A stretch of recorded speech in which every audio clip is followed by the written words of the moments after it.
Well, people are getting their homes ready for the holidays, and while you start spreading the joy and cheer around the house, we want to help you avoid creating some holiday hazards that could prove dangerous to your furry loved ones. Of course, we're talking about your pets. Sharon Cooksey is a fire safety expert with our sponsor, Kidde. Thank you for being with us. Good morning. Thanks for letting us be here. Very happy. It is our pleasure. Now, you adopted a rescue dog during quarantine, and he recently got into some hazardous mischief with your ornaments. What happened? Yeah. So here's what my mother reminded me. When I was a child, she never hung ornaments towards the bottom of the tree. So I did not do that. Xander decided that the Christmas tree, the holiday tree, was a vending machine for balls. So, yeah, he's been grabbing them down and swinging them like nunchucks, hurting himself and me and other items in the house. So, yeah, we've had to adjust. I can speak to this with honesty. Oh my! We're looking at a photo of him with a Christmas ball in his mouth. I can see how a dog would mistake that for a toy ball. Absolutely, and Xander did. And even though it wasn't a toy ball, he made it one. I promise you. I see. I see. So, what types of hazards should we be careful of? So, well, here's the thing straight from my mother. Do not hang ornaments towards the bottom of the tree. It's proven true.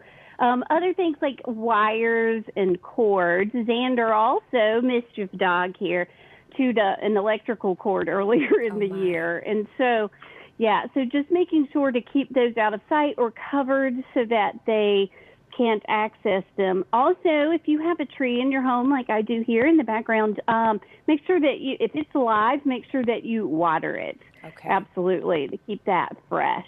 That's key. I think once we get into the excitement of the holidays, we do forget to water our trees, and I definitely have done that. Well, now families often have an escape plan or fire drill. How can we train our pets to respond safely to an alarm? So what a great question. That's it. So we hear it from a lot of people that, hey, my pet is afraid of the smoke and the carbon monoxide alarms. And I get it. Who isn't afraid of a strange, shrill, very loud sound? So the thing is conditioning. So we need to train our pets, like Xander here, how to respond to the sound of a smoke alarm. And it's very simple, actually. All you need to do is just incorporate them into your escape planning. So hit the test button on the alarm, let it ring, and move to the door. Hit the alarm, move to the door. Over time, your pet will hopefully learn, number one, the sound of a smoke alarm. Number two, how to respond in case it goes off. Because the thing that we want is for every pet to escape. We don't want them to go hide under the bed or in the closet. We want them to get out as quickly as possible. Okay, great suggestion. Now, what do you suggest to let first responders know that there is a pet in the house in the event of an emergency? Absolutely. So there are things like this sticker that say pets inside, and you just apply it inside of a window next to your exits to let first responders know that there are, in fact, pets inside if the unthinkable happens and they need to come to your home. We want them to know right away that there are animals inside that they need to search and rescue. Okay, that's a great visual. You can't miss that sticker if a first responder were to see it. Now, here's another question for you. Carbon monoxide is a concern for pets as well. And do they show symptoms of it as what should we be looking out for?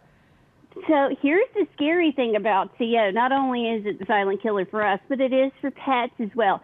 So yes, pets are absolutely susceptible to it. In fact, if you think about their respiration rate, they breathe about 2 breaths for hour 1. Wow. So they're very susceptible to it, kind of canary in the coal mine thing. So the symptoms of CO poisoning in pets in low levels begin with nausea and vomiting, which sounds a lot like a whole bunch of other illnesses, right? So, and then it proceeds to difficulty moving, and is your pet acting like maybe they're drunk?